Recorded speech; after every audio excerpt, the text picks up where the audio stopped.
So yun, aga gumising ng anak ko. Alas 4 pa lang gising na siya. Miss mo si Mami? Miss mo si Mami? Uy, sus, namimiss mo na si Mami. Miss mo si Daddy. Uwi na yun si Mami. Bukas na. At so, ayun na nga, after namin mag-usap ni Matmat, napag-isipan na namin gawin yung kanyang balance bike dahil nga nasira ulit. So, kinalas ko na nga siya binaklas at sinukatan yung gulong ni Matmat kung ano ang pwedeng kakasya dahil wala tayong mabilihan ng kanyang bearing dahil nga maliit yung bearing ng gulong ng ating anak.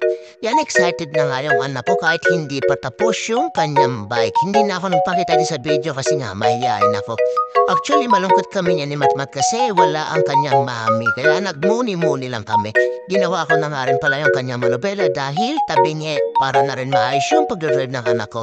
And after that, yan, dinrive na ng aking anak. Tuwang-tuwa nga siya. Nga pala, nilagyan ko rin yan na nalagyan ng tubig. Para in case na mauhaw siya, meron siyang iinumin na tubig. Ganyan namin kamahal si Matmat. Kaya mami, uwi ka na. I love you.